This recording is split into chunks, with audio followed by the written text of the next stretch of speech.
back with Dan, taking a look at Resolve 11. Now, you guys have been cranking out updates consecutively now for a while. Yep.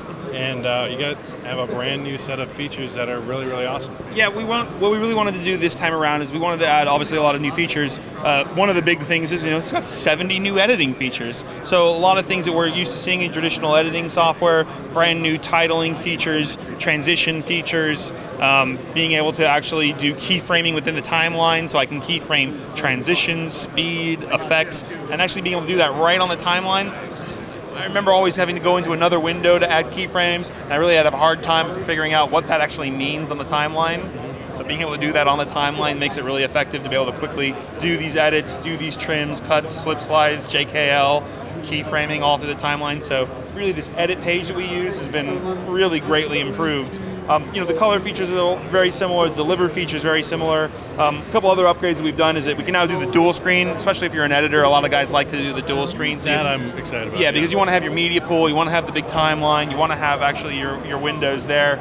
Another really cool feature we put in here is to be able to have collaborative editing. So we can actually have two colorists and one editor working on the same project on 3 different machines at the same time. So not you have 3 different timelines, but or different versions of the product. It's the same project. So it turns red when you see the editor make the trim, and then you can go ahead and accept it, or you can go ahead and tell it when to accept every 2 minutes or every so often. So is Resolve then a viable editor? It's one of those things where it does not have every feature that every editing software has, so we've really kind of shied away from calling it a full-blown editing software. The reality is it does a lot of those features, and we've always touted the openness that we have with this software and other softwares. If you're a media composer user, great. Go ahead and do your edits there, bring it here for coloring conform. The round tripping work we've put in for things like Final Cut Pro X, obviously the work we've put in with guys at Adobe. We want people to be able to use whatever the software they want to use.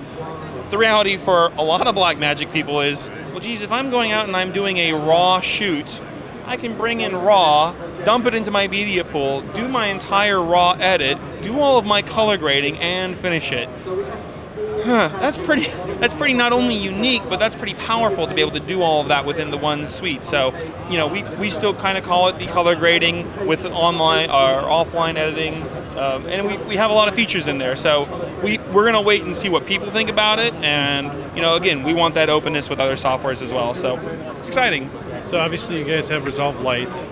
What kind of features are going to be coming to Resolve Lite? So almost everything that we see in here will be moved into Resolve Lite as well. The collaborative editing, I think, is one of the things that won't, because we do need a database for that, but all of these editing functionalities, the dual screen, that should all be part of Resolve Lite. That'll be after the launch of Resolve 11, which should be sometime this summer, and then we'll do the Lite update as well. But 11 itself is a free upgrade to every user out there, and it will still remains the $1,000 price. So people are pretty pleased. Absolutely. And now with Lite 2, you guys added functionality for larger resolutions too. So with both your cinema camera and some other cameras that are coming out, what can just the average shooter that's just jumping into 4K or higher resolution cameras, what can they do? So that is one of the limitations, is in the Lite it's still limited to 1080. So all of our HD work is going to be done on the Lite version, and anything larger like Ultra HD or if we're working with the 2.5K, that's all going to be done in the full version of Resolve. So you do need to pay the $1,000 for that version, but that Lite version is incredibly powerful, because if I'm doing only HD work,